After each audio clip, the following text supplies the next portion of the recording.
رضی اللہ تعالیٰ عنہ پر اور کربلا والوں پر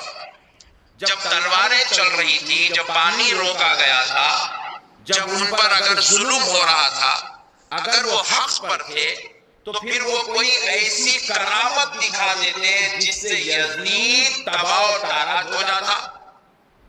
اور 22,000 کا یزیدی لشکر نیست و نابود ہو جاتا۔ تو پھر امام حسین جب حق پر تھے تو انہوں نے ایسی کرامت کیوں نہیں دکھائی؟ یہ سوال پیدا ہوتا ہے۔ اور واقعی طور پہ ہماری بھی عقلوں میں، کیونکہ جب یہ لوگ اتنے شریرانہ مزاج کے ساتھ ایسے سوال کرتے ہیں تو ہمارا بھولا بھالا مسلمان بھی یہ سوچنے پر مجبور ہوتا ہے، واقعی میں بھائی اللہ کے جب یہ ولی ہیں، رسول اللہ صلی اللہ علیہ وسلم کے نواسہ خاص ہیں، مقرب خدا ہیں، محبوب خدا ہیں، تو پھر ان کے پاس جب کرامات تھی تو پھر یہ کسی کرامت کے ذریعے سے انہوں نے یزید کا مقابلہ کیوں نہیں کیا؟ کوئی ایسی کرامت دکھا دیتے یزید پانچ ہو جاتا، نیست و نابود ہو جاتا، ہلاک ہو جاتا، برباد ہو جاتا، یا کوئی ایسا وظیفہ پڑھ دیتے جس کی وجہ سے یزیدی لشکر تباہ و تاراج ہو جاتا۔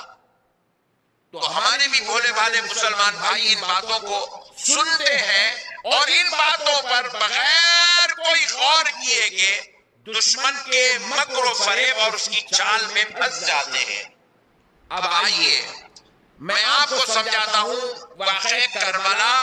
میں امام حسین کی کرامت کیا ہے اور امام حسین نے یزید کو 5 کیوں نہیں کیا۔ غور کیجئے گا۔ پہلی بات یہ اچھی طرح یاد رکھ لیں، کرامت صرف اس چیز کا نام نہیں ہے کہ ابر نظر نہ آئے اور پانی بلا لیا جائے، صرف اس کو کرامت نہیں کہتے۔ یاد رکھیے گا، صرف اس کو کرامت نہیں کہتے ہیں۔ جہاں پر دور دور تک پانی نظر نہ آ رہا ہو،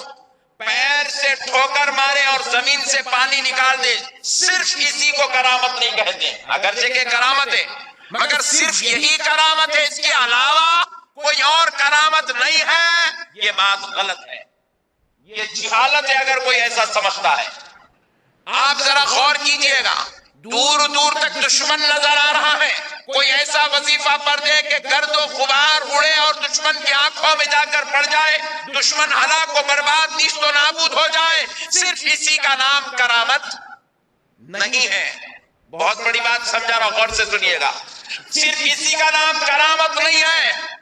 کہ آپ کا دشمن آپ کو زیر کرنا چاہتا ہے، آپ کا دشمن آپ سے مقابلہ کرنا چاہتا ہے اور آپ جو ہے اپنے دشمن کو زیر کر دیں اور وہاں سے آپ سلامتی کے ساتھ نکل کر گزر جائیں، صرف اسی کا نام کرامت نہیں ہے۔ خدائے رب ذوالجلال کی قسم، میدان کربلا میں امام حسین جو کھڑے ہوئے تھے، آپ کی آنکھوں کے سامنے ایک ایک کر کے 72 لاشیں لائے گئے۔ معصوم علی اصغر کا جنازہ آیا، حضرت سیدنا علی اکبر کا جنازہ آیا، مظلومین خواتین کو آپ دیکھتے رہے۔ ذرا یاد کریے گا کہ امام حسین پر یہ وقت گزر رہا ہے، امام حسین پر یہ تکلیف گزر رہی ہے، مگر امام حسین کی زبان پر نہ شکوہ آ رہا ہے، نہ شکایت آ رہی ہے، نہ صبر ٹوٹ رہا ہے، نہ ماتھے پر جو ہے کوئی لکیر آ رہی ہے، نہ امام حسین کے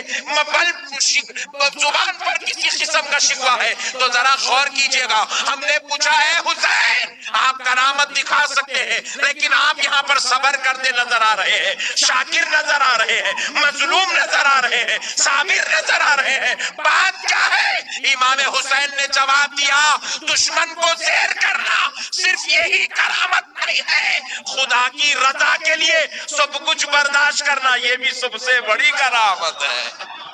یہ بھی سب سے بڑی کرامت ہے۔ وہ جب کرامت ہوتی ہے تو اس میں بھی مقصد رضا الہی ہوتا ہے، اور یہاں حسین صبر کر رہا ہے، علی اصغر کے لاشے پر صبر ہو رہا ہے، یہ کرامت حسین ہے، علی اکبر کے لاشے پر صبر ہو رہا ہے، یہ کرامت حسین ہے،